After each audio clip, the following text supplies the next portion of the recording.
What's going on, you guys? It's Rahul here, back again with another video, and today I wanted to talk about 10 players in the NFL right now who I feel like are really underrated by NFL fans and media alike, since I really like to talk about underrated players. So yeah, before this video does get started, two things. One, this list is not in order from best player to worst player or anything like that. No specific order, just a list of 10 players. And two, there's more than 10 underrated players in the NFL, so if there's anyone I miss, drop them in the comment section below.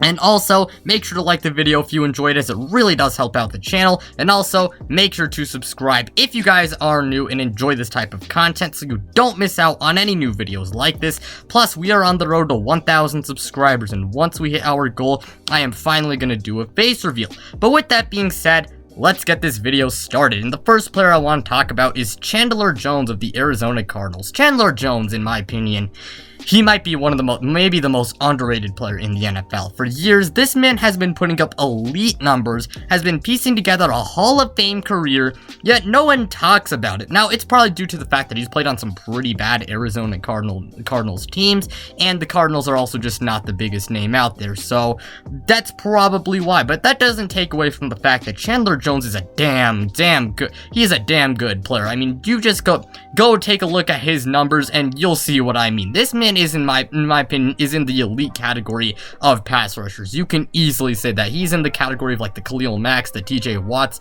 the Myles Garretts, and then Aaron Donald has his own tier, obviously, since Aaron Donald's just so freaking good. But yeah, Chandler Jones, he is extremely good. One of my favorite players in the NFL, and I really hope the Cardinals do become a winning team since he might actually get the recognition he does deserve. Now, I'm not going to include any stats for him since he hardly played in 2020, and he is aging, I will say that, but he's just a great player.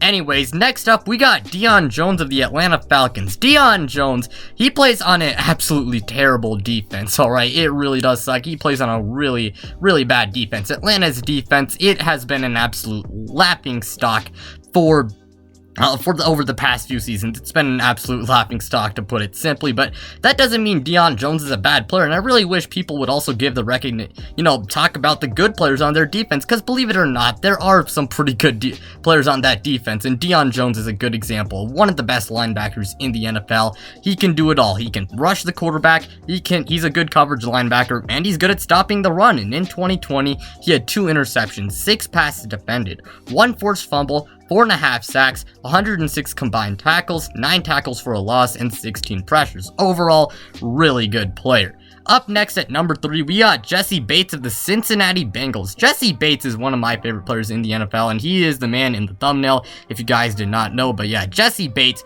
he was extremely good in 2020, had an absolute breakout season, and I think it's fair to say he is the best player on the Cincinnati Bengals. Now, the Bengals usually don't get a lot of media coverage, but whenever they do, they always talk about the offense, like Joe Burrow, Joe Mixon, Jamar Chase, T. Higgins, Tyler Boyd, all of those guys. They are great players, don't get me wrong, but Jessie Bates, in my opinion, you can make the case that he is the best player on Cincinnati, and Jessie Bates is one of the best safeties in the NFL. I mean, you can even make the case that he is the best safety in the NFL. Now, if you don't have him as your number 1 safety, I can 100% get it, but Jessie Bates was fantastic in 2020, and if I'm not wrong, I mean, I'm not the biggest PFF, stand out there, but he was one of the highest ranked like a top 3 ranked safety according to PFF, and in 2020, he had 3 interceptions, 15 passes defended, 1 forced fumble, and 109 combined tackles. That's really all I have to say for Jessie Bates. Up next, we got Allen Robinson of the Chicago Bears. Allen Robinson, I feel really bad for the guy.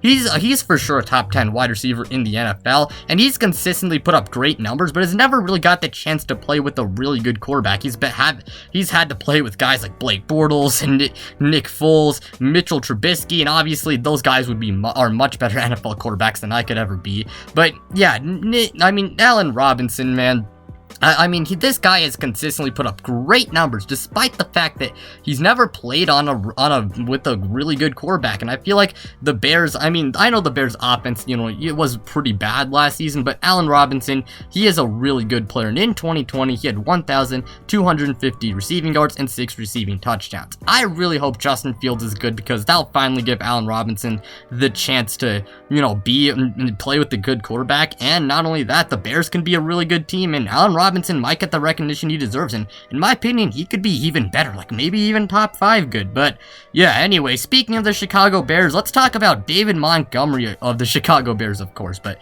David Montgomery had an absolute breakout season last year. He was really good for the Chicago Bears, and he had 1,070 rushing yards, 8 rushing touchdowns. He averaged 4 yards a carry, and along with that, he had 438 receiving yards and 2 receiving touchdowns.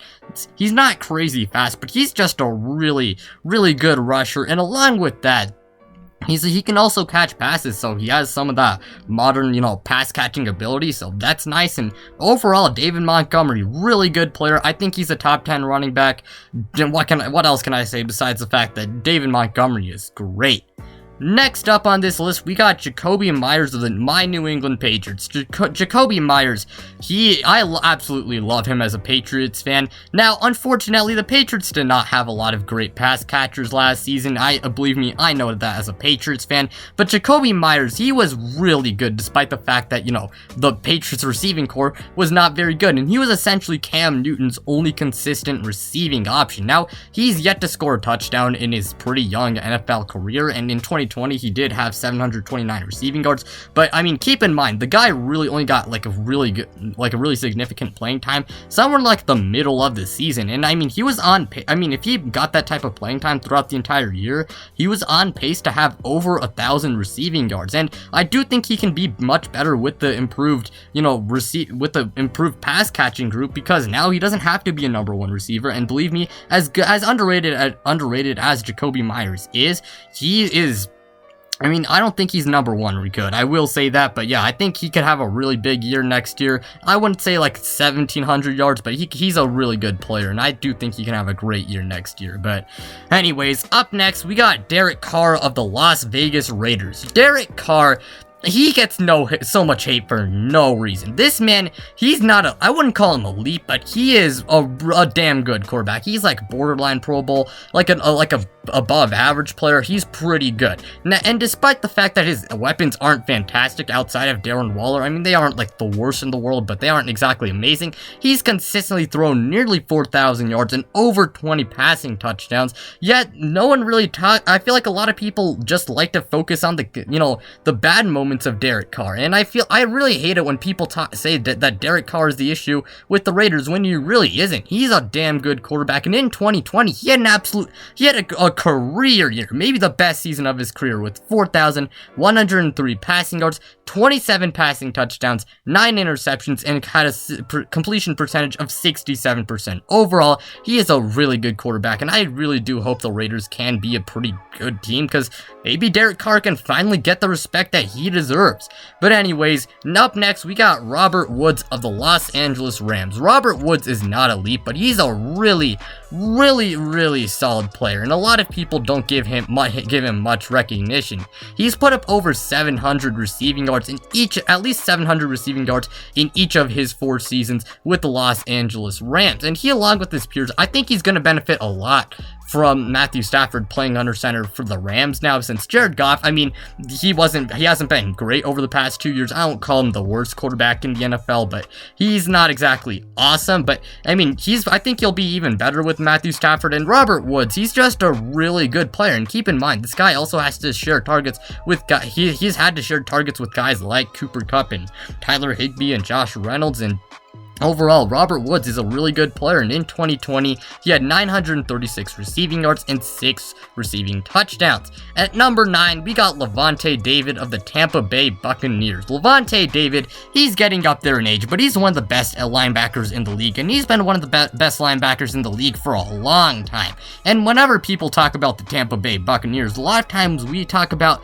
their offense and Tom Brady, that amazing receiving core, and even then, when we talk about the defense, we usually talk about guys like Shaq Barrett and all, but I feel like Levante David just sometimes doesn't get a lot of love. Levante David, he is one of the best linebackers in the NFL. He's great in coverage. He's also great when it comes to man-to-man coverage, and he was a big reason why they won the Super Bowl, because he was great.